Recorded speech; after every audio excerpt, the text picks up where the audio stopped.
श्रीमदानन्दतीर्थभगवत्पादाचार्यगुरुभ्यो नमः। जयत्यजोक्षीण सुखात्मबिम्बः स्वैश्वर्यकान्तिप्रततः स्वदोदितः स्वभक्तसन्तापविष्टहन्ता रामावतारो हरिरीशचन्द्रमाः श्यामरविन्दमितलीकान्तियुक्तं ज्ञानक्षरं च तदतं प्रियया समेतं स्वप्नस्वरूपममितं हनुमन्मुखेषु सन्दर्शयन्दमजितं स्मरतो कीर्तिः विज्ञानरोचित्परिपूरितान्तरबाह्याण्डकोशं हरितोपलाभं तर्काभयेतं विधि सर्वपूर्वगीर्वाणविज्ञानगमानतोऽस्मि।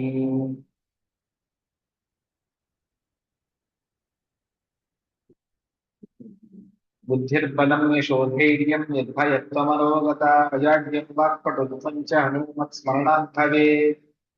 वसतु श्रीमदानन्दतीर्थेन्दुर्नो हृदम्बरे यद्वचश्चन्द्रिका स्वान्तसन्तापं विनिकृन्तति। नमोऽस्तु तात्विका देवाः विष्णुभक्तिपरायणाः धर्ममार्गे प्रेरयन्तु भवन्तः सर्व एव हि।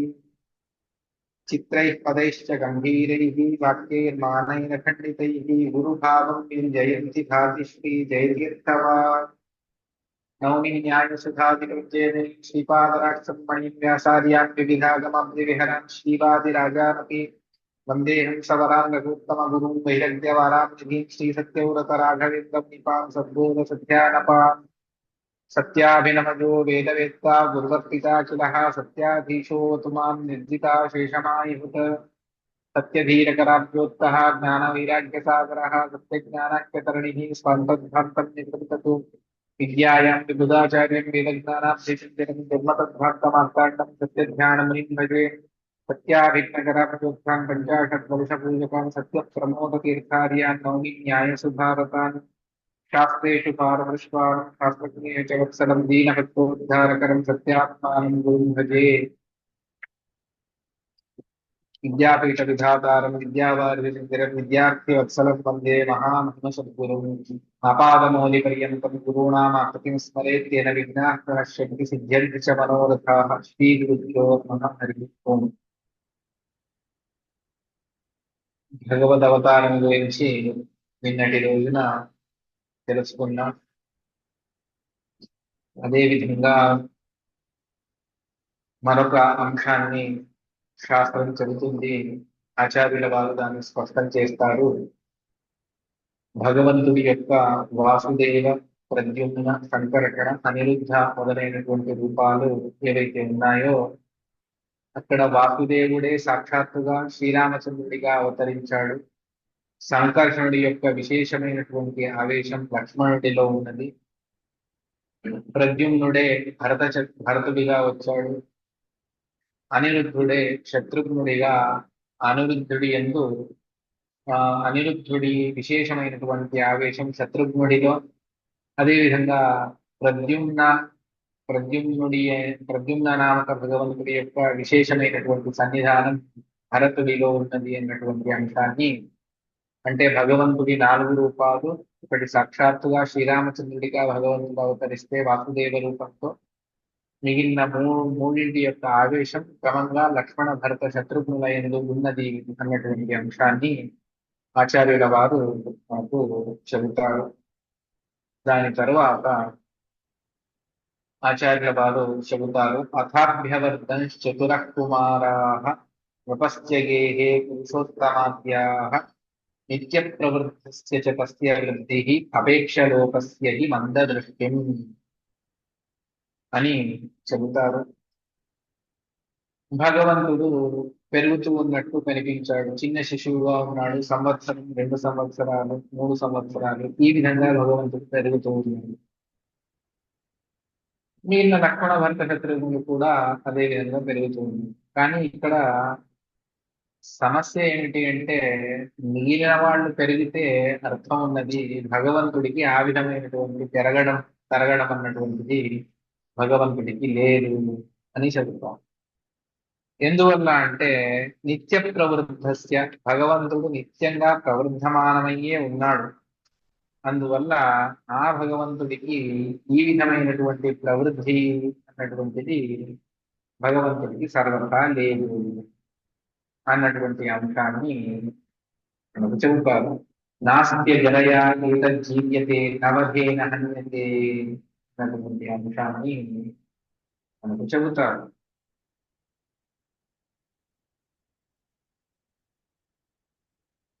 ఇది ఛాందోగ్యోపనిషత్తులో వచ్చేటువంటి మాట. జాయతే వర్ధతే వర్తతే అపక్షీయతే పరిణమతే వినశ్యతి అన్నటువంటివి 6. పుట్టడం, పెరగడం, ఉండడం, అపక్షీయతే నాశనం, పరిణమతే ఆ అపక్షీయతే క్షీణించడం, వినశ్యతి నాశనం. ఈ 6 కూడా ఇవి సామాన్యంగా ఆ భౌతికమైనటువంటి దేహం ఎక్కడైతే ఉత్పన్నమవుతుందో వాటికి ఈ పరిణామాలు ఉన్నటువంటివి ఉంటాయి. అది ఏ ప్రాణి అయినా, పశువు అయినా, పక్షి అయినా అన్నిటికీ కూడా అది జన్మ, పెరగడం, అదేవిధంగా జీవించడం, క్షీణించడం, పరిణామం మరియు నాశనం ఇవన్నీ కూడా ఉంటాయి. మరి భగవంతుడికి ఇవేవి కూడా లేవు అన్నటువంటి దాన్ని ఉపనిషత్తు స్వయంగా చెబుతుంది. ఏమని? నాస్త్య జరయా జీవ్యతే, భగవంతుడికి ముసలితనం అన్నటువంటిదే లేదు, అందువల్ల జీర్ణం అన్నటువంటిది లేదు. ఎవరైనా ఎవరినైనా సంహారం చేస్తే ఆ లోపల ఉన్నటువంటి భగవంతుడికి సర్వతా హాని అన్నటువంటిది లేదు. మరి ఆ విధంగా ఉన్నప్పుడు ఈ భగవంతుడు తాను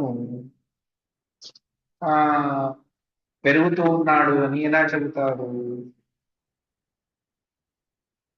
ఆ పెరగడం అన్నటువంటిది దేవుని దృష్టిలో లేదు. దేవుడు నిత్య ప్రవృత్తుడు, షష్మదేక ప్రకారమైనటువంటి వాడు. అది భగవంతుడి యందు ఎలా సంభవిస్తుంది అంటే దాన్ని ఆచార్య వారు చెబుతారు. అపేక్ష లోకస్య హి మంద దృష్టి. సామాన్య జనులు, అయోధ్య నగరంలో ఉన్నటువంటి, సంసారంలో ఉన్నటువంటి మందమతులైనటువంటి జనులు, వారిని అపేక్షించుకొని భగవంతుడు పెరిగినట్టు చూపించాడు తప్ప నిత్య ప్రవృద్ధుడైనటువంటి భగవంతుడికి పెరగడం కానీ తరగడం కానీ ఇదేది కూడా భగవంతుడికి లేదు. దీన్ని అవశ్యంగా ఇదే విధంగానే మనం తెలుసుకోవాలి. కృష్ణుడి విషయంలో అయితేనేమి, పరశురాముడి విషయంలో అయితేనేమి ఎక్కడైనా కూడా భగవంతుడు పెరగడు, భగవంతుడు తరగడు. మన లౌకిక దృష్టికి గోచరించడానికి భగవంతుడు అంత అనంత అవ్యాకృత ఆకాశంలో వ్యాప్తి చెంది ఉన్నా కూడా భగవంతుడు శిశు రూపంతో కనిపిస్తాడు. భక్తజనులను అనుగ్రహించడానికి బాల రూపంలో కనిపిస్తాడు. వారు వారు చేసినటువంటి తపస్సుకు అనుగుణంగా వారికి విశిష్టమైనటువంటి అనుగ్రహాన్ని చేయడానికి భగవంతుడు ఈ విధంగా వస్తాడే తప్ప భగవంతుడి నిజమైనటువంటి రూపం ఎలా ఉంటుంది అంటే అనంత అవ్యాకృతాకాశ వ్యాప్తమైనటువంటి షట్పద పరిచ్ఛిన్నమైనటువంటి రూపాన్నే శాస్త్రం చెబుతుంది. అందువల్ల చెప్పారు అపేక్ష లోకస్యకి మంద దృష్టిని సామాన్య జన దృష్టిని అపేక్షించుకొని ఈ మాటను చెప్పిందే తప్ప పురాణాల్లో అల్పమైనటువంటి దృష్టి అంటే అపరోక్ష జ్ఞానంతో ఉన్నటువంటి వారు భగవంతుడిని యథార్థంగానే తెలుసుకుంటారు. అపరోక్ష జ్ఞానం ఉన్నప్పుడు, అది లేనప్పుడు వారికి కూడా అల్ప దృష్టి అన్నటువంటిదే ఉన్నది. దాన్ని ప్రమాణ ప్రసిద్ధము అని కూడా వ్యాఖ్యానకారులు చెబుతారు. పరో మాత్రయా ధర్మావధాన శాశ్వతోయం పురాణ, శాశ్వతమైనటువంటి రూపం భగవంతుడికి ఉంటుంది అని చెబుతారు. అందువల్ల సామాన్య జనులకు లోకానికి కనిపించడానికి భగవంతుడు ఆ విధమైనటువంటి రూపాన్ని చూపించి తాను పెరుగుతూ ఉన్నట్టుగా కనిపించాడు తప్ప నిజంగా భగవత్ స్వరూపం నిత్య ప్రవృద్ధమైనటువంటిది అని మనకు చెబుతారు. దీనిపైన అనేకమైనటువంటి మాటలు ఉన్నాయి. తరువాత ఆ 4 కుమారులు పెరగడాన్ని చూసి చాలా సంతోషం కలిగింది. విశేషతో రామముఖేందు బింబం అని చెబుతారు. అందులోనూ భగవంతుడి ముఖాన్ని అప్రాకృతమైనటువంటి ఆ స్వరూపాన్ని చూస్తూ దశరథ రాజుడు కృతకృత్యాసి, అప్రాకృతమైనటువంటి రూపాన్ని ఎక్కడ చూడడానికి లభిస్తుంది మనకు? మోక్షంలోనే లభిస్తుంది తప్ప మోక్షేతరమైనటువంటి చోట అది లభించదు. అందువల్ల కృతకృత్యుడు అంటే చేయవలసినటువంటి అన్ని కూడా పూర్తి చేసినటువంటి వాడిని కృతకృత్యుడు అని అంటారు. అటువంటి కృతకృత్యత్వాన్ని మోక్షానందాన్ని అనుభవిస్తూ ఉన్నాడు దశరథ మహారాజు. విశేషతో రామముఖేందు బింబం అవేక్ష అని చెబుతాడు. విశేషంగా రామముఖాన్ని చూస్తూ ఎనలేని ఆనందాన్ని, అద్భుతమైనటువంటి ఆనందాన్ని, అలౌకికమైనటువంటి ఆనందాన్ని తాను అనుభవిస్తూ ఉన్నాడు రాజైనటువంటి దశరథుడు. ఇది భగవంతుడిని మనం అద్భుతమైనటువంటి భగవంతుడి రూపాన్ని చూస్తే మనకు ఆనందం కలుగుతుంది. దానికి చాలా కష్టపడి మనం దూరంగా వెళ్ళి చూస్తే దాన్ని అందరికీ అనుభవానికి దగ్గర మాటలు చెప్పాలి అంటే తిరుమలలో శ్రీనివాసుని చూడడానికి అని వెళతాం. దాని కొరకు 3 నెలల ముందే టికెట్ ఓపెన్ అయిన వెంటనే ఒక టికెట్ తీసుకొని దాని కొరకు రిజర్వేషన్ చేయించుకొని అక్కడ రూమ్ బుక్ చేయించుకొని ఎంతసేపు ఒక 30 సెకండ్లు స్వామి దర్శనం జరుగుతుంది. లేదు ఇంకేదో పెద్ద సేవ అన్నా కూడాను మహా అంటే లోపలి వరకు ఒక 5 నిమిషాలు అలా తిప్పేసి మళ్ళీ పంపించేస్తారు. అది తోమాలనో లేకపోతే సుప్రభాతమో అర్చననో ఏదో. ఎవరికో లాటరీ తగిలి భగవద్ అనుగ్రహం కలిగి అభిషేకం దొరికినా కూడా అరగంట 40 నిమిషాలు. మరి అటువంటి ఆ రూపాన్ని చూడడానికి ఎన్ని రోజులు తప్పించి మనం వెళ్ళి చూసి అబ్బా ఏం దేవుడి స్వరూపం అని ఆ శిలామయ ప్రతిమను చూస్తూనే మనం ఇంత ఆనందాన్ని అనుభవిస్తూ ఉన్నప్పుడు సాక్షాత్ సచ్చిదానంద స్వరూపి అయినటువంటి భగవంతుణ్ణి ఆ దశరథ మహారాజు తాను చూసి చూసి ప్రతి క్షణంలో కూడా భగవంతుణ్ణి చూస్తూ ఆనంద పరవశుడైపోతూ ఉన్నాడు. కేవలం దశరథ మహారాజు మాత్రమే కాదు, తన్మాతర కౌరజనామాత్యాః అంతఃపురా వైశైకాశ్చ సర్వే అవేక్షమాణాః పరమం పుమాంసం స్వానందతృప్తా ఇవ సంబభూవుః. తన్మాతరః కౌసల్య, సుమిత్ర, కైకేయి వారి వారి పిల్లలున్నా కూడాను వాళ్ళ పిల్లల కంటే శ్రీరామచంద్రుని చూసినప్పుడే వారికి ఆనందం అధికమయ్యేది. పౌరజనా పురజనులు, అమాత్యా మంత్రులు, అంతఃపురా అంతఃపురంలో ఉన్నటువంటి వారందరూ కూడాను, వైషయికా ఆ దేశంలో ఉన్నటువంటి సకల ప్రాణులు కూడా అందరికీ కూడా ఆ రాముణ్ణి చూస్తే ఏదో ఆనందం కలిగేది. ఒకసారి చూసిన వెంటనే తల తిప్పుకునేవారు కాదు, అలాగే చూస్తూ చూస్తూ చూస్తూ ఉండిపోవాలి అనిపించేటువంటి అద్భుతమైనటువంటి ముఖం శ్రీరామచంద్రుడి. అవేక్షమాణ పరమం పుమాంసం ఆ భగవంతుణ్ణి చూస్తూ చూస్తూ చూస్తూ స్వానంద తృప్తాః ఇంకేమీ వద్దు, ఆకలి లేదు, దాహం లేదు, పనులన్నీ మర్చిపోయేవారు, అన్నిటినీ వదులుకొని కేవలం శ్రీరామచంద్రుని చూస్తూ ఉండిపోయేవారట. అంతగా అద్భుతమైనటువంటి తన రూపాన్ని చూపిస్తూ వారి వారి పుణ్యానికి అనుగుణంగా భగవంతుడు వారికి ఆనందాన్ని ప్రసాదించాడు. అందరికీ ఏక విధమైనటువంటి ఆనందాన్ని భగవంతుడు ఎప్పుడు కూడా ప్రసాదించడు. తారతమ్యానుసారంగానే భగవంతుడు వారి వారిని అనుగ్రహిస్తూ వెళతాడు. ఈ విధంగా ఉన్నది. తర్వాత కాస్త పెరిగి పెద్దవారైన తర్వాత కొన్ని విద్యలన్నింటినీ కూడా వశిష్ఠుల వారి దగ్గర నేర్చుకుంటాడు రామలక్ష్మణ భరత శత్రుఘ్నులు. తరువాత ఒక ప్రసంగం, ఆ ప్రసంగంలో విశ్వామిత్రుల వారు వచ్చి భగవంతుడు అవతరించినటువంటి కార్యాన్ని ప్రారంభం చేయాలి అని చెప్పేసి మొట్టమొదట పిలుచుకొని వెళ్ళినటువంటి వారు విశ్వామిత్రుడు. ఎందుకు అంటే ఇదే నిమిత్తం రావణాసుడితో యుద్ధానికి అంతా కూడాను ఇది నిమిత్తం. ఇక్కడే బీజం పడుతూ ఉన్నది. బీజావాపాన్ని భగవంతుడు ఇక్కడే చేస్తాడు. అందువల్ల విశ్వామిత్రుల వారు వచ్చి యజ్ఞానికి రా యజ్ఞ రక్షణకై రామలక్ష్మణులను నేను పిలుచుకొని వెళతాను అని దశరథ మహారాజును అడిగినప్పుడు దశరథ మహారాజు భయపడతాడు అన్నటువంటి అంశాన్ని వాల్మీకి రామాయణం చెబుతుంది. దాన్ని ఆచార్యుల వారు చాలా అద్భుతంగా సంగ్రహం చేసి మధ్వాచార్యుల వారు చెబుతారు. తతస్సు వంశేష శిన ప్రసూతో గాధీతి శక్తస్తనయోస్య చాతి వరేణ విప్రత్వమవాపయోసౌ విశ్వస్య మిత్రం స ఇహా జగామ. ఇది చాలా సువంశము అని కీర్తన చేస్తారు ఆచార్యుల వారు. తతస్తు వంశే, ఎందుకు ఇది సువంశము?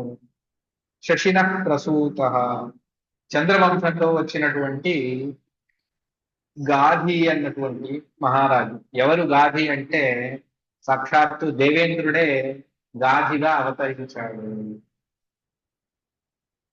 ఆ గాధి కుమారుడిగా అవతరించాడు విశ్వామిత్రుడు.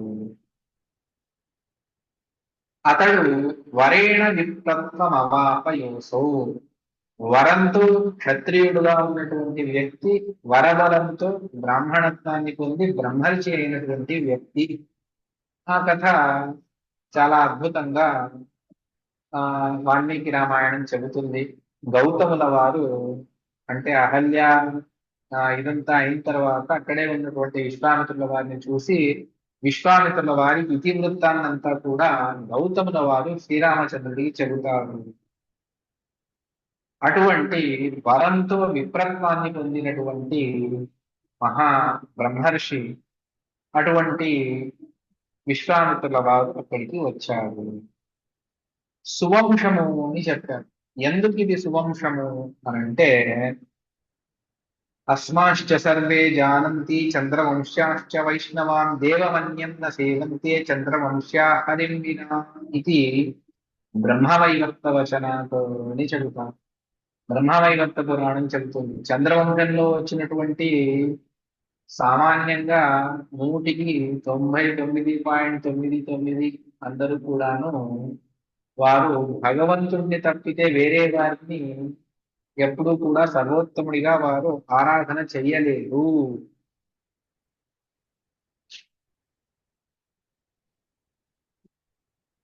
అందువల్ల ఇది సువంశము.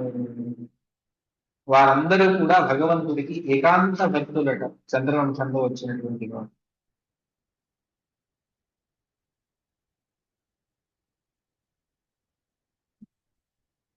మరొక మాటను ఉమా సంహిత, స్కంద పురాణం ఉమా సంహిత ఒక మాటను చెబుతుంది. విశ్వామిత్ర ఋషేష్ఠుత్వా విశుద్ధాన్వయ వర్ణనం నరా కులీన జన్మానః భవంత్యేవ న సంశయః. విశ్వామిత్రుల వారి యొక్క వంశాన్ని మనం తెలుసుకుంటే, వంశాన్ని తెలుసుకున్నంత మాత్రం చేత మనం కూడా పవిత్రులవుతాం. మరి ఆ వంశం ఎంత అద్భుతంగా ఉండాలి ఆలోచన చేయండి.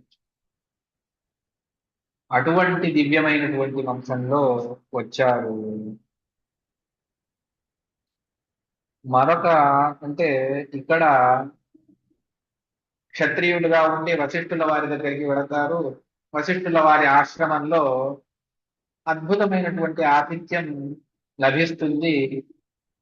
ఏమిటి అని చూడగా హోమధేను సాక్షాత్ నందిని సర్వస్వాన్ని ప్రసాదిస్తూ ఉంటుంది. అది నాకు కావాలి, రాజుల దగ్గర ఇటువంటివన్నీ కూడా ఉండాలి, మీరేం చేస్తారు, మీకు వేరే ఆవుల్ని ఇస్తాను. అది హోమధేను, దాన్ని మేము ఇవ్వలేము అని అంటారు. హోమధేను అంటే ఆ ఆవు పాలను తీసి దాన్నే తోడేసి దాంతో వచ్చినటువంటి వెన్నతో కాచి దాన్నే హోమానికి వినియోగించాలి. అటువంటి దాన్ని హోమధేను అని అంటారు. అటువంటి మా హోమధేనువును మేము ఇవ్వలేము, అది తపస్సు ద్వారా సంపాదించినటువంటిది, మేము ఇవ్వలేము. యుద్ధం జరుగుతుంది. అన్ని అస్త్రాలను ప్రయోగిస్తారు విశ్వామిత్రుల వారు. చివరికి బ్రహ్మాస్త్రాన్ని ప్రయోగిస్తారు. బ్రహ్మాస్త్రాన్ని వశిష్ఠుల వారు తమ మంత్రదండాన్ని ముందు పెట్టేస్తారు. అన్ని జ్వాలలన్నీ కూడా బయటికి వెలువడుతూ వస్తే దాన్ని కూడా బ్రహ్మదండం మింగేస్తుంది. అప్పుడు చెబుతారు దిగ్బలం క్షత్రియ బలం బ్రహ్మతేజో బలం బలం. ఈ క్షత్రియ బలానికి ధిక్కారం ఉందని, బ్రహ్మ బలం ముందు ఈ క్షత్రియ బలం నామరూపాలు లేకుండా పోయింది అని చెప్పేసి కోపంతో నేను ఆ బ్రహ్మర్షిత్వాన్ని పొందాలి అని చెప్పేసి సుమారు సంవత్సరాలు పూర్వ, పశ్చిమ, ఉత్తర, దక్షిణ అన్ని దిక్కులకు వెళ్ళి వేల సంవత్సరాలు తపస్సు చేస్తారు. ఆ విధంగా తపస్సు చేసి మొదటిసారి వెళ్ళినప్పుడు ఋషి అని అంటారు, రాజర్షి అని అంటారు. అన్ని వేల సంవత్సరాలు తపస్సు చేస్తే రాజర్షి అంటే కోపం వచ్చేస్తుంది. ఛే, ఇన్ని సంవత్సరాలు తపస్సు చేస్తే నేను ఋషినయ్యానా, రాజర్షినయ్యానా అని చివరికి బ్రహ్మర్షిత్వాన్ని పొందుతారు. అప్పుడు బ్రహ్మదేవుల వారు వచ్చి బ్రహ్మర్షి అని సంబోధిస్తే, మీరు కాదు వశిష్ఠుల వారు వచ్చి నన్ను బ్రహ్మర్షి అనాలి అని అంటారు. వశిష్ఠుల వారి మీద అంత కోపం ఉండేది. బ్రహ్మదేవుల వారు చెప్పినప్పుడు నేనెంతటి వాడిని అని చెప్పేసి బ్రహ్మదేవుల వారు వచ్చి ఆ బ్రహ్మర్షి అన్నటువంటి దాన్ని సంబోధన చేస్తారు. అటువంటి విశ్వామిత్రుల వారు సాక్షాత్తు బ్రహ్మదేవుల వారే వచ్చి అనుగ్రహించి వెళతారు తపస్సు ద్వారా, తపస్సుకు సంతోషించి. స్కంద ప్రసాదంతో కూడా వారికి బ్రాహ్మణత్వం ప్రాప్తమైంది అని చెప్పేసి శివపురాణం ఒక మాటను చెబుతుంది. విశ్వామిత్ర వరాన్నే త్వం బ్రహ్మర్షిర్ నాత్ర సంశయ వశిష్టాభ్యాశ్చ నిత్యం త్వం ప్రశంసిష్యంతి చాదరా అన్నటువంటి మాటను చెబుతుంది. అందువల్ల వేరే వరాలు కూడా అతనికి ఉండి తద్వారా కూడా బ్రహ్మర్షిత్వం ప్రాప్తమైంది. విశ్వామిత్రుల వారు క్షత్రియులుగా ఉన్నప్పుడు వారికి విశ్వరథ అన్నటువంటి పేరును హరివంశం చెబుతుంది.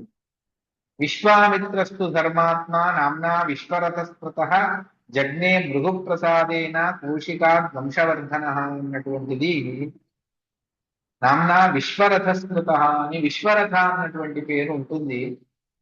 ఇక్కడ బ్రహ్మర్షిత్వాన్ని పొందిన తర్వాత విశ్వామిత్ర అన్నటువంటి నామం కూడా ఉన్నది. అన్ని పురాణాలు విశ్వామిత్ర అన్నటువంటి మాటనే ఎక్కువగా చెబుతాయి. విశ్వరథ అన్నటువంటి పేరు కూడా వారికి ఉన్నది అని హరివంశం చెబుతుంది.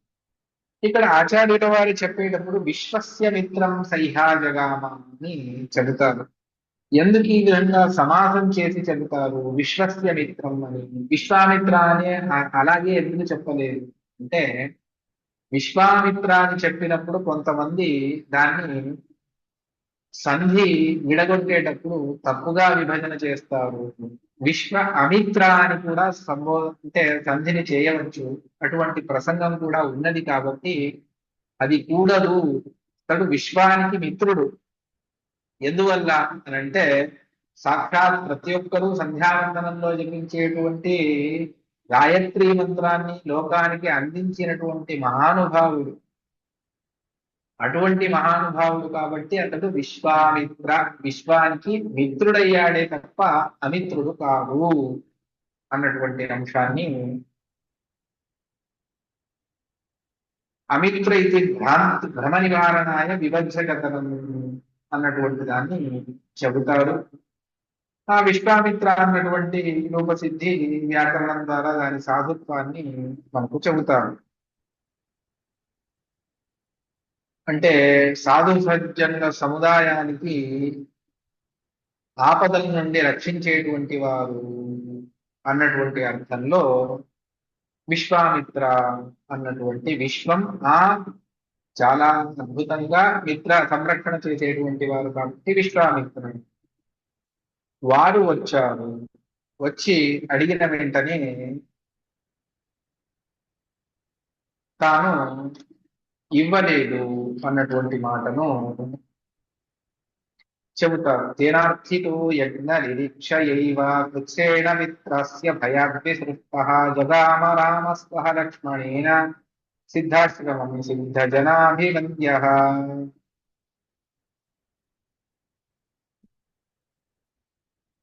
తేనార్థితః ఆ విశ్వామిత్రుల వారు అడిగారు రాముణ్ణి పంపించమని.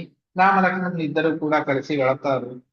కానీ పిత్రాస్య భయాగ్ని సృష్ట, భయంతో వదిలిపెట్టాడు అన్నటువంటి దాన్ని చెబుతారు. పంపకపోతే ఎక్కడ శాపం ఇస్తారు అన్నటువంటి భయం ఒకటి విశ్వామిత్రుల వారికి ఉన్నది. ఇప్పుడు అడిగారు, నేను పంపించలేను, 60,000 సంవత్సరాల తర్వాత నాకు ఈ కుమారుడు జన్మించాడు, అందువల్ల నేనెలా పంపిస్తాను? అది ఎవరితోనో యుద్ధం కాదు, రాక్షసులతో యుద్ధం, యజ్ఞ సంరక్షణ. ఇలాంటి మహానుభావులందరూ యజ్ఞం చేస్తూ ఉంటే ఏదైనా తప్పైతే శపించి వేయలేదు, అలా ఎలా పంపిస్తాను అన్నటువంటిది లోపల ఆకూత ఉన్నది. కానీ దాన్ని బయటికి చెప్పలేకపోతున్నాడు. దానికి మధ్యలో వశిష్ఠుల వారు వచ్చి పంపించమని చెప్పిన వెంటనే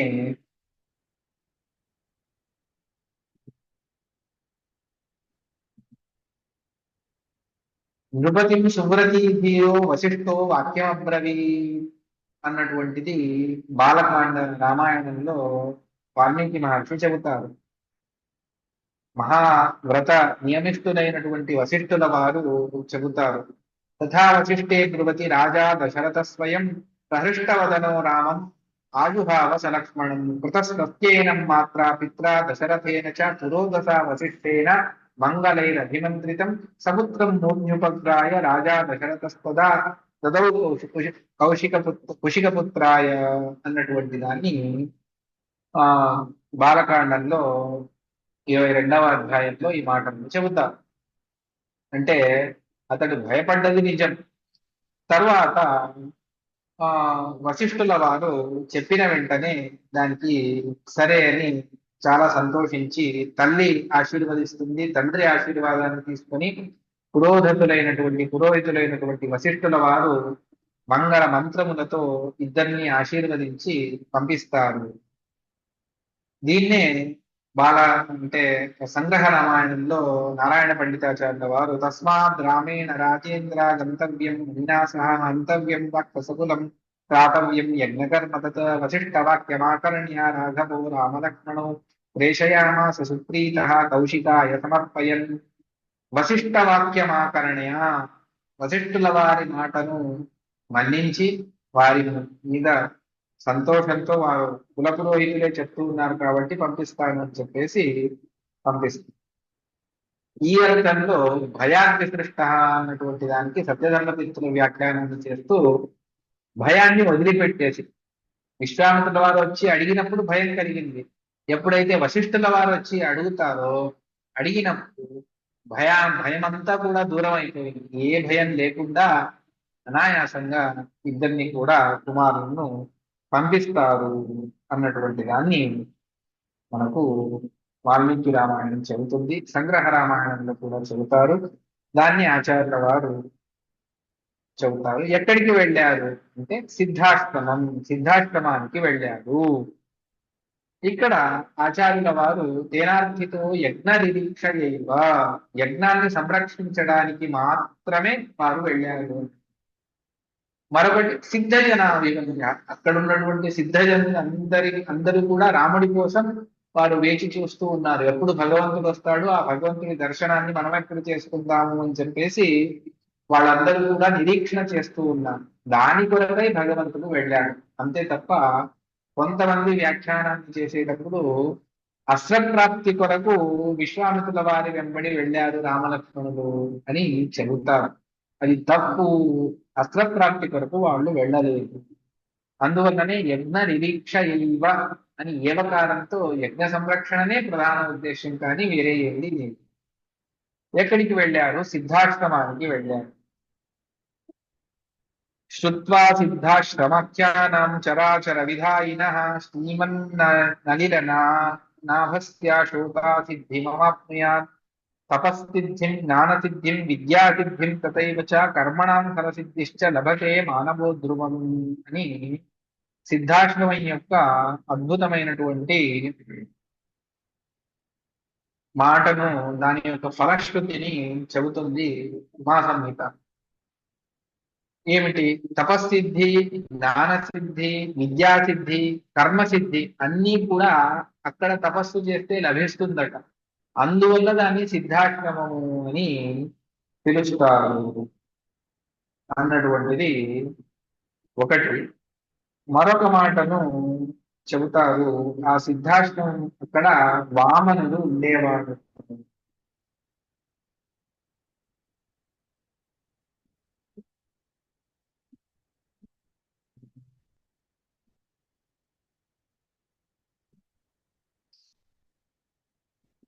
అధిష్ఠిత పురా సాక్షాత్ విష్ణునా ప్రభవిష్ణునా బహవోత్ర తపస్యంతః సంతః సిద్ధిత్వమాప్నుయుః తస్మాత్ సిద్ధాశ్రమో నామ సిద్ధేర్దాత క్షదోక్షజః.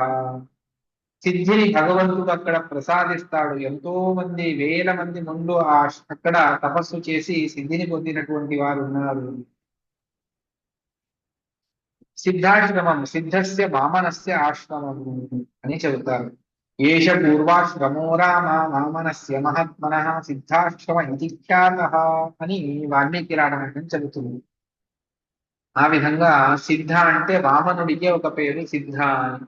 ఆ వామనుడి ఆశ్రమం కాబట్టి అక్కడ సిద్ధాశ్రమము అన్నటువంటి పేరు కూడా దానికి ఉన్నది. అటువంటి సిద్ధాశ్రమానికి ఆ విశ్వామిత్రుల వారి వెంబడి ఇద్దరు కూడా రామలక్ష్మణులు తాము వెళతారు. అనుగ్రహార్థం స ఋషేరవాప సలక్ష్మణస్త్రం మునితో హి కేవలం మమందిరే బ్రహ్మముఖా సురేశాస్తమస్తరూపా ప్రకటా సమేత్య. ఇక వెళ్ళేటప్పుడు మార్గ మధ్యంలో విశ్వామిత్రుల వారు మంత్రోపదేశాన్ని చేస్తారు. దానికి అనుగుణంగా బల అతిబల అన్నటువంటి అస్త్ర సమూహాలను వారు ఉపదేశిస్తారు. దాన్ని శ్రీరామచంద్రుడు స్వీకరించాడు అన్నటువంటి మాటను చెబుతారు.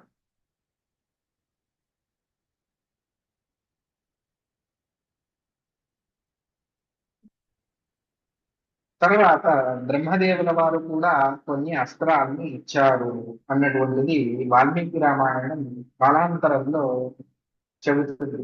దదౌ శాస్త్రాన్ని దివ్యాన్ని యస్మై బ్రహ్మ మహోజసే దానవేంద్రం హతం దృష్ట్వా తిమిద్ధజసుతం రణి అన్నటువంటిది.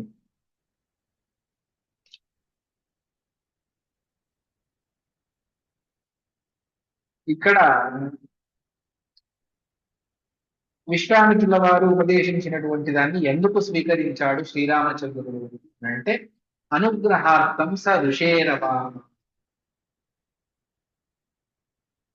ఋషి ద్వారా, ఋషి అంటే ఇక్కడ రెండు శబ్దాలను ఆచార్యుల వారు ఈ శ్లోకంలో ప్రయోగిస్తారు. ఒకటి ఋషి, మరొకటి తర్వాత అనుగ్రహార్థం స ఋషేరవాప సలక్ష్మణోస్త్రం మునితో హి కేవలం. ముని అని ఎందుకు ఈ విధంగా రెండు శబ్దాలను ప్రయోగించారు అంటే ఇక్కడ ఋషి అంటే బ్రహ్మాది దేవతలే ఋషులు. ఎందుకు అంటే తర్వాత రెండవ పాదంలోనే చెబుతారు భవందిరే బ్రహ్మముఖాసురేషాః తమస్త్ర రూపా ప్రకటాస్వనేత్య అని. బ్రహ్మాది దేవతలే అక్కడికి వచ్చి నమస్కారం చేసి వారు తమ కార్యాన్ని చేస్తారు. అందువల్ల ఇక్కడ ఋషి అంటే బ్రహ్మదేవుల వారిని తీసుకోవాలి. బ్రహ్మాది దేవతలు మునిత అని తర్వాత కూడా ఉంది. వారందరినీ భగవంతుడు అనుగ్రహించడానికి ఆ అస్త్రాలను తీసుకున్నాడు. అంతే తప్ప భగవంతుడు తాను తన కొరకై తాను తీసుకోలేదు. స్వార్థం కొరకు భగవంతుడు ఏ అస్త్రాన్ని తీసుకోలేదు.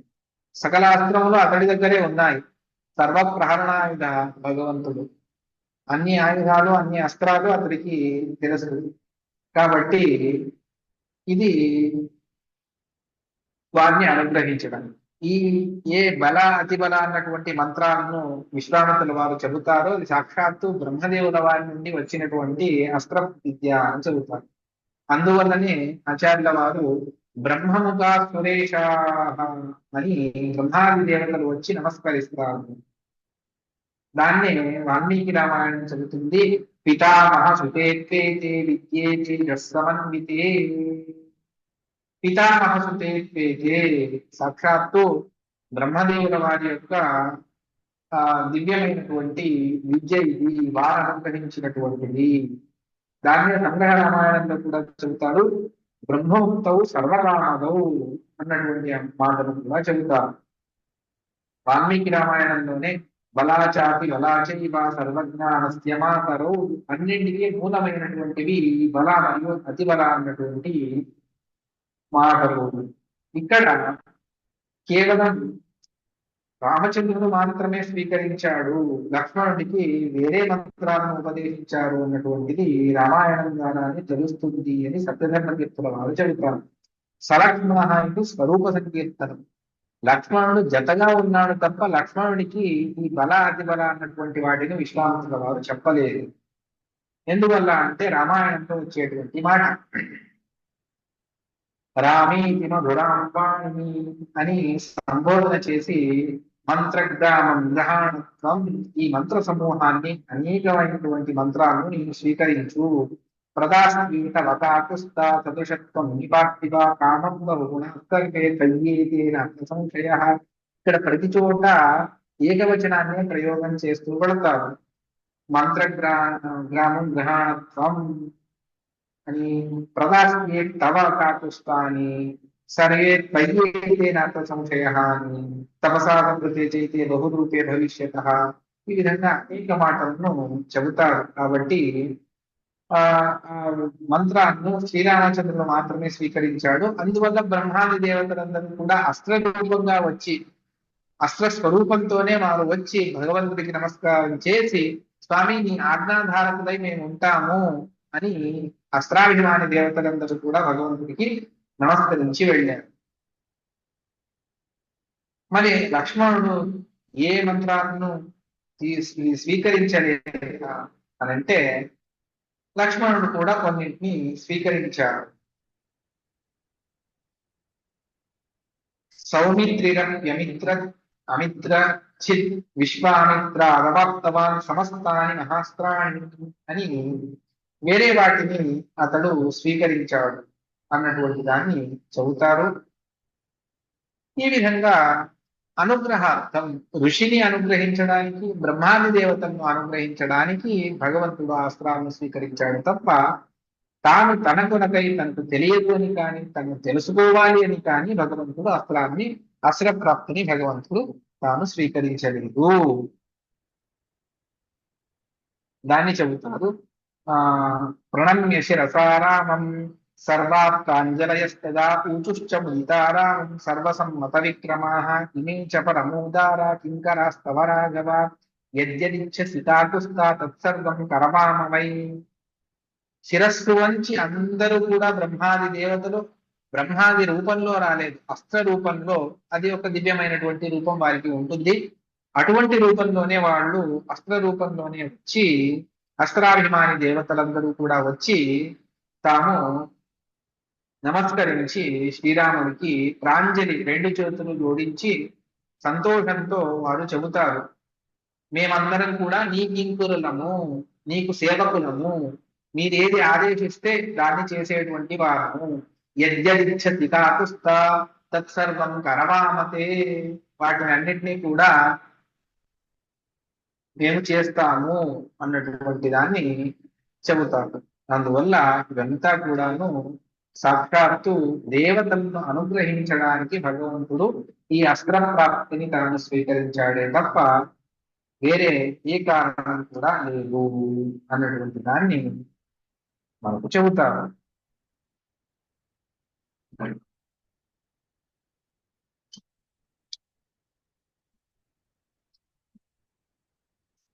తరువాత యజ్ఞాన్ని సంరక్షించాలి.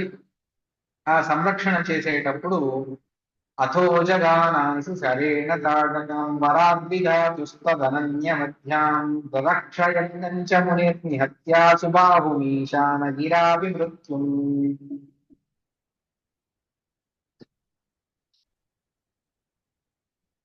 ఇక్కడ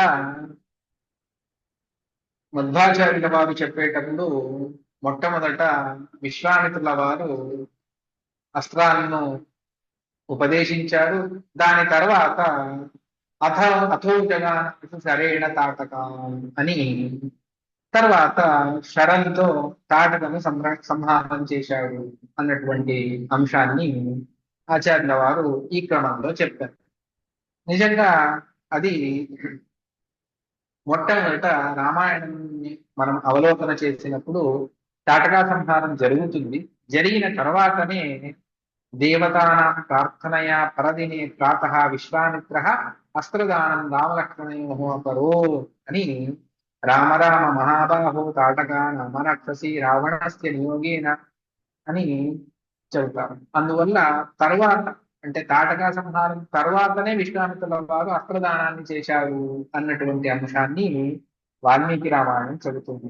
మరి ఆచార్యుల వారు విశ్వామిత్రుల వారి నుండి అస్త్రాలను స్వీకరించి తర్వాత తాటకను సంహరించారు అని చెప్పడానికి ప్రమాణం ఏమిటి? ఈ విధంగా మధ్వాచార్యుల వారు ఎందుకు చెప్పారు అని అంటే దానికి నరసింహ పురాణం జవాబు చెబుతుంది. రామం సంప్రేషయామాస లక్ష్మణం మునినా సహ రామోతో అస్త్రశస్త్రాన్ని శిక్షిత తాటకాంతకృత. మొట్టమొదట విశ్వామిత్రుల వారి నుండి స్వీకారం చేసిన తర్వాత తాటకను సంహారం చేశాడు అన్నటువంటి.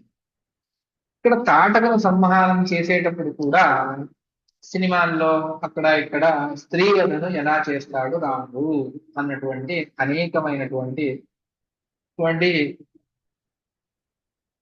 సామాన్యంగా దేవుడు ఉన్నాడు అని అంటే దాని గురించి ఎక్కువ ఆలోచించడు. దేవుడు లేడు అంటేనే అటువంటి పుస్తకాలకు విలువ ఎక్కువ. ఒకరు చెప్పేవారు, కుక్క మనిషిని కరిచింది అంటే అది సాధారణం. మనిషి వెళ్ళి కుక్కను కరిచాడు అంటే అన్ని టీవీ ఛానల్స్ అక్కడే చూపించేస్తాం. మనిషి కుక్కను కరవడం ఏమిటి? లోక విరుద్ధంగా చెప్తే దానికి అంటే ఒక ఇంట్రెస్ట్ ఎక్కువగా ఉంటుంది. ఆ విధంగా తాటక సంహారం జరిగింది. రాముడు ఈ విధంగా స్త్రీ వధ చేసేశాడు అన్నటువంటి దాన్ని చాలా పెద్దగా మనకు చూపించేస్తాం. ఇది శ్రీరామచంద్రుడు విశ్వామిత్రుల వారిని అడుగుతాడు. మరి ఆ విధమైనటువంటి ఆక్షేపాలను చేసేవాళ్ళు ఈ మాటలను ఎందుకు రామాయణంలో వాళ్ళు చూడలేదో నాకైతే తెలియదు. ఏం జరుగుతుంది అంటే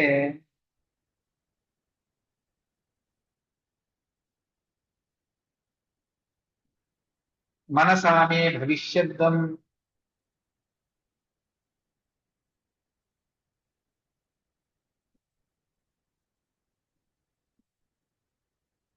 రాముడు అంటాడు, ఇత్యేవముక్తే మునినా రామస్తం మునిమబ్రవీత్ కథం హి స్త్రీ వదం కుర్యాం అహమద్య మహామునే స్త్రీవదేతు మహాపాప ప్రవదంతి మనీషిణః అని శ్రీ నరసింహ పురాణం ఈ మాటను చెబుతుంది. అంటే రామాయణాన్ని మాత్రమే మనం అధ్యయనం చేసుకుంటూ వెళితే అన్ని విషయాలు తెలియవు. దానికి భారతం చదవాలి, భాగవతం చదవాలి, మిగిలిన పురాణం చదివితేనే అది మనకు స్పష్టమవుతుంది అన్నటువంటి అంశాన్ని వ్యాఖ్యానకారులకు తెలియజేస్తారు. రాముడు అంటాడు, కథం హి స్త్రీ వధం కుర్యా, తాటకా స్త్రీ ఆమెను ఎలా సంహరించమంటారు? స్త్రీ వధేది మహాపాపం ప్రవదంతి మనీషిణ, స్త్రీ వధన చేస్తే మహాపాపం సంభవిస్తుంది అని చెబుతారు కదా, మరి మీరు ఆమెను సంహరించమని ఎలా చెబుతారు అంటే దానికి అస్యాస్తు నిధనాద్రామా జనాస్తర్వే నిరాకులాః భవంతి సతతం తస్మాత్ తస్యాః పుణ్యప్రదో వదః. ఈమెను సంహారం చేస్తే అందరూ కూడా నిరాటంకంగా ఉంటారు. ఈమె సంహారం మహాపుణ్యప్రదమైనటువంటిది, అందువల్ల ఈమెను సంహరించున్నది. కేవలం స్త్రీవధను విశ్వామిత్రుల వారు చెప్పలేదు. దుష్టచారిణి అయినటువంటి మహాఘోరమైనటువంటి అనర్థాలను చేస్తూ ప్రజలను పీడించేటువంటి వారిని సంహారం చేయమనే విశ్వామిత్రుల వారు చెప్పాడు. దారిని పోయే వారిని సంహారం చేయమని విశ్వామిత్రుల వారు చెప్పలేదు. ఇప్పుడు ఎవరినో సంహారం చేయమని ఎందుకు చెబుతారు? టెర్రరిస్టు బాంబ్ బ్లాస్ట్ చేసి అంతమందిని సంహారం చేస్తాడు. వాడిని ఉరి తీయమంటే అందరూ సంతోషించాలి. వాడు చేసింది తప్పు, తప్పును తప్పుగా చూడాలి తప్ప తప్పును ఒప్పుగా ఎప్పుడు కూడా చూడకూడదు. అలా చూస్తే మనం తప్పు చేసిన వారం అవుతాం. ఆ విధంగా ఇది రామాయణంలో కూడా ఈ మాట బాలకాండలో వస్తుంది. దృష్ట్వా గాధి సుత శ్రీమాన్ ఇదం వచనమబ్రవీత్ అలంతే ఘృణయా వీరా పాపైషా దుష్టచారిణి యజ్ఞ విఘ్నకరీ యక్షి. దుష్టచారిణి కేవలం దుర్మార్గమైనటువంటి పనులని చేస్తూ ఉంటుంది. అందువల్ల పాపైష, అత్యంత పాపిష్టురాలు. అందువల్ల ఈమెను సంహారం చేస్తే నీకు పాపం రాదు, పుణ్యమే ప్రాప్తిస్తుంది. భగవంతుడికి పుణ్య పాపంతో సంబంధమే లేదు. కానీ విశ్వామిత్రుల వారు లోక దృష్టితో చెప్పినప్పుడు అవశ్యంగా ఈమెను సంహారం చేయవలసిందే. యజ్ఞ విఘ్నకరి, యజ్ఞానికి మంచి పనులను ఎప్పుడు కూడా దానికి విఘ్నాన్ని చేకూరుస్తుంది. యక్షి, దుష్టమైనటువంటి యక్షస్త్రీ. అందువల్ల మునిరుచే తదారామం వనితా వదలజ్జితం వత్స సజ్జన ప్రత్యేయం హన్యతాం హన్యతామితి. సజ్జనులకు సంతోషం కలిగించేటువంటి పనులను ఎప్పుడు కూడా చేయాలి. అందువల్ల సజ్జనులకు అందరి రక్షణ కొరకు నీవు ఈ కార్యాన్ని చెయ్యాలి అని చెప్పేసి ప్రార్థన చేసిన వెంటనే సరే అని చెప్పేసి తాను సంహారం చేస్తాను. ఇక్కడ అథోజగానాశు శరేణ తాటకం అని శరంతో, బాణంతో తాటకను సంహరించాడు. ఎందుకు? భగవంతుడికి తన చేతులతోనే తాటకను సంహరించేటువంటి శక్తి లేదా అని అంటే ఆ విధంగా కూడా సంహరించవచ్చు, లేదని కాదు.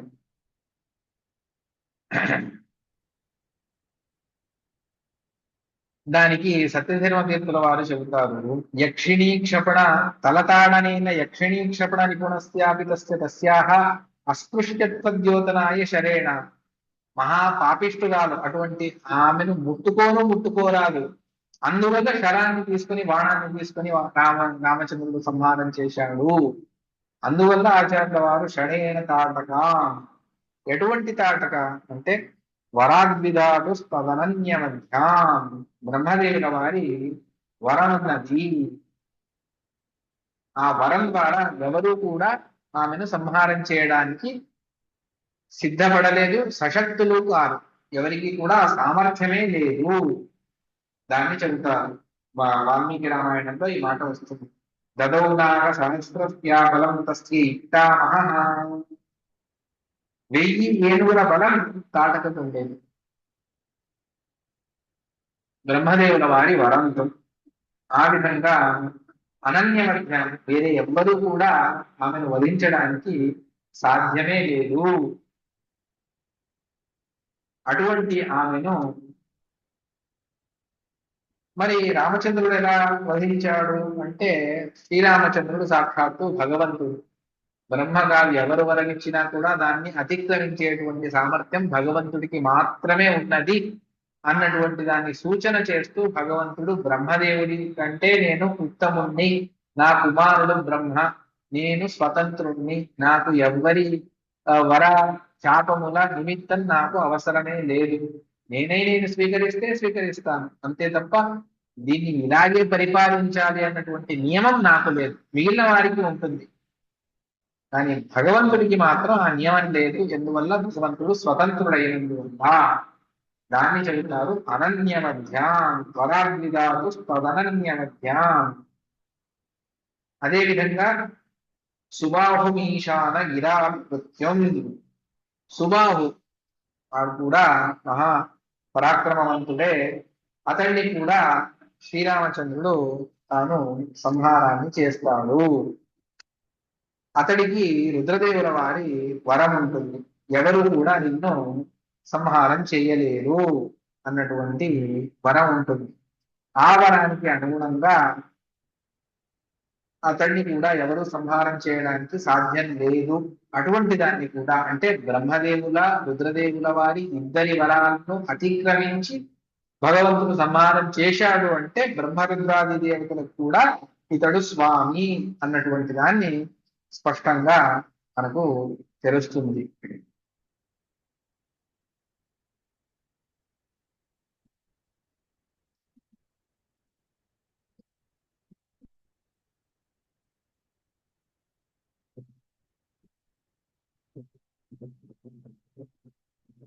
ఎవరు ఈ మారీచ మరియు సుబాహులు అంటే, దానికి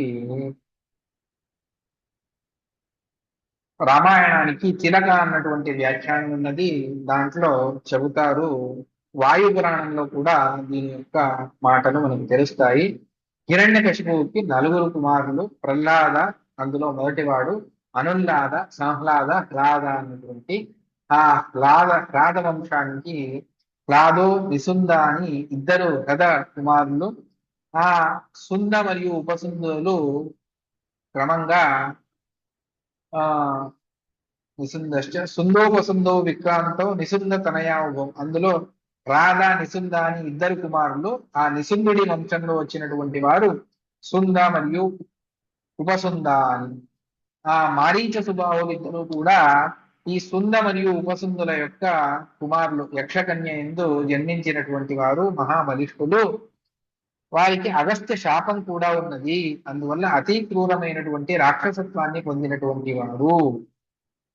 మరీచి బ్రహ్మ మరీచి, ఆ మరీచి వంశంలో వచ్చినటువంటి కశ్యప వంశంలో, ఆ కశ్యపుల ద్వారానే హిరణ్యకశిపు వంశంలో వచ్చినటువంటి వారు కాబట్టి మారీచ అన్నటువంటి పేరు కూడా వారికి ఉన్నది అన్నటువంటి అంశాన్ని మనకు చెబుతారు. ఈ విధంగా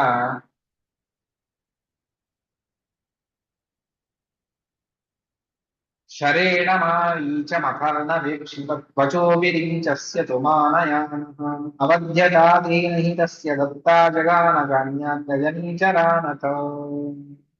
అదే విధంగా మారీచుణ్ణి కూడా సుబాహును సంహరించాడు, తాటకను సంహరించాడు భగవంతుడు. మారీచుణ్ణి మాత్రం సంహరించకుండా సముద్రంలో పడవేశాడు. ఎందువల్ల అంటే వాడితో ఇంకా పని ఉన్నది. అందువల్ల మారీచుణ్ణి మాత్రం సంహరించలేదు. దాన్ని చెబుతారు వచో విరించస్యతు మానయాన. బ్రహ్మదేవుల వారి వరం వాడికి కూడా ఉంటుంది. అందువల్ల సరే, నువ్వు వరం ఇచ్చావు కదా, ఒకసారి నీకు నేను అవకాశాన్ని ఇస్తాను, తర్వాత సంహారం చేస్తాను. ఆ మారీచుడే బంగారు జింకగా వస్తాడు. అందువల్ల వాడి ఇంకా పాపం పూర్తిగా నిండలేదు. అందువల్ల భగవంతుడు వాడిని వదిలిపెట్టేసి, మారీచుడిని వదిలేసి వాడిని సముద్రంలో వేస్తాడు. అవధ్యతాపేన ఏకస్య దత్త.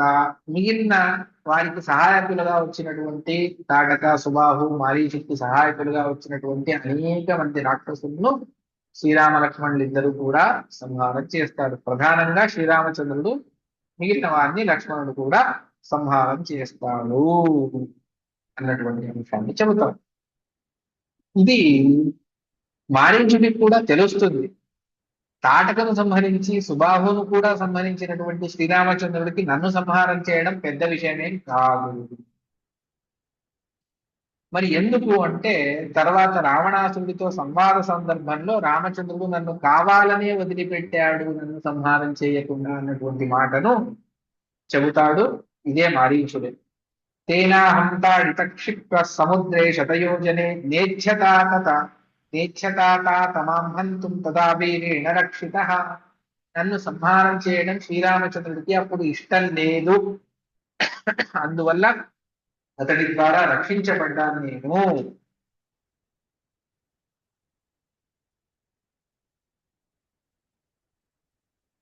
అప్పుడు శ్రీరామచంద్రుడు కూడా బాలకాండలో వచ్చేటువంటి మాట, కరిష్యామి నసందేహో నోత్సహే హంతుమీదృశాన్.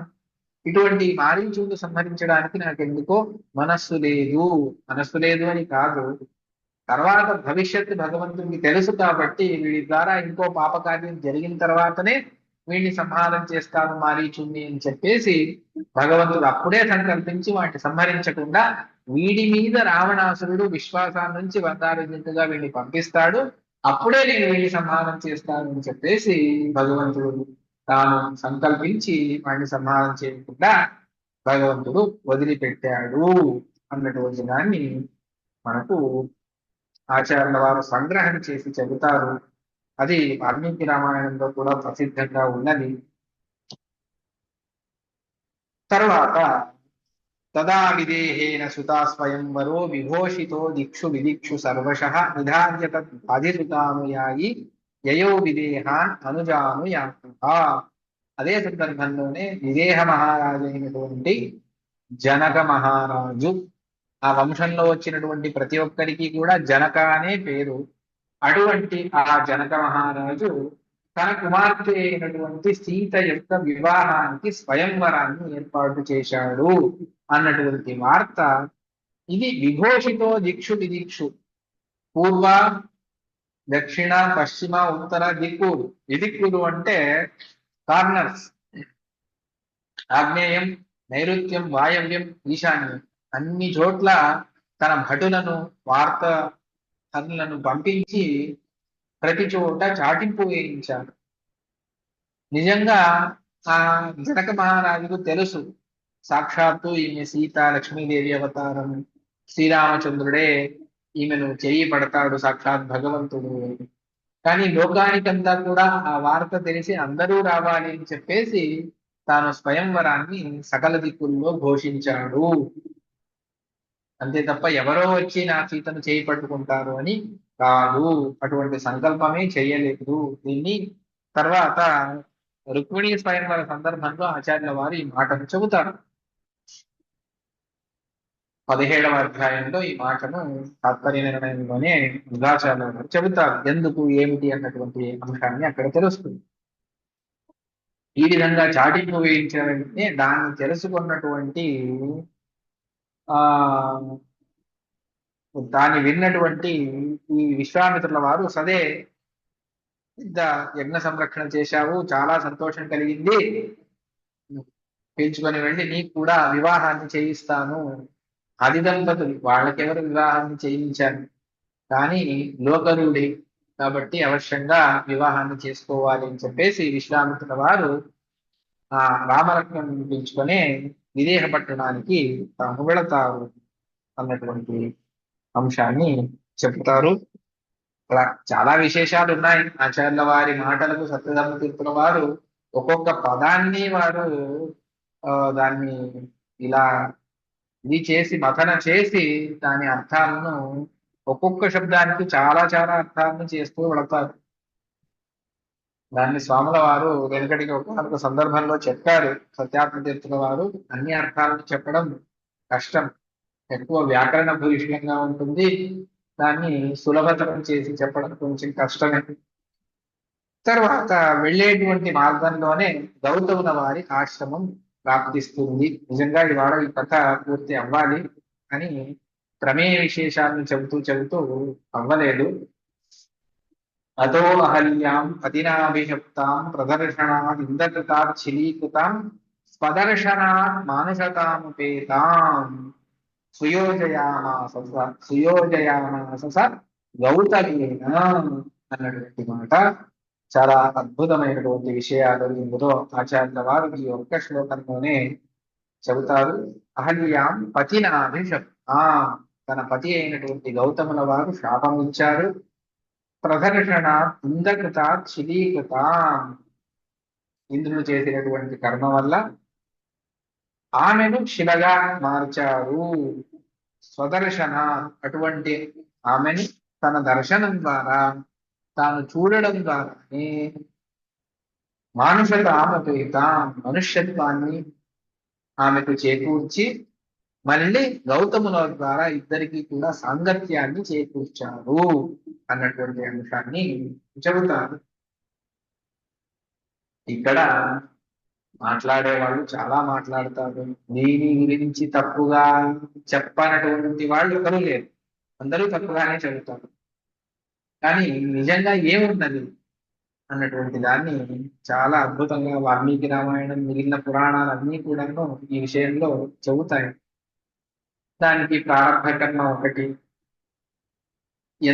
ఎందుకు ఇంద్రుడు తప్పు చేస్తే అహల్యకి ఎందుకు శాపం అన్నటువంటి అంశం, తర్వాత భగవంతుడు ఎందుకు అనుగ్రహించి ఆమెను మళ్ళీ సరి చేశాడు అన్నటువంటిది, ఇంద్రుడికి పాపం వచ్చిందా లేదు, ఈ అన్ని అంశాలు చాలా మహత్తరమైనటువంటి అంశాలు. దాన్ని వ్యాఖ్యానకారులు చాలా అద్భుతంగా చెప్పారు. దాన్ని యథోచితంగా మళ్ళీ రేపటి మాటల్లో రేపటి ప్రవచనంలో మళ్ళీ మనం తెలుసుకుందామని చెబుతూ ఇవాళ ప్రవచనాన్ని ఇక్కడితో సమాప్తి చేస్తూ ఉన్నా. శ్రీకృష్ణార్పణం. కాయేన వాచా మనసా ఇంద్రియైర్వ బుద్ధ్యాత్మనా వా ప్రసూత స్వభావం కరోమి యద్యత్ సకలం పరస్మై నారాయణాయేతి సమర్పయామి. అనేన భావయేత్తం తదాప్నోతు విరోధం. శ్రీకృష్ణార్పణమస్తు. యస్తర్వమన సంపూర్ణః సర్వదోష వివర్జితః ప్రియతాం పిత ఏవ విష్ణోర్మే పరమస్య. అస్మద్గురువన్ పర్వత సమస్త గురువన్ దత్తాభిమాని व्याख्यानकर्तृत्वाभिमानि देवता भारतीय मुख्य प्राणानुमोदक सीतापति श्रीरामचंद्र प्रियतम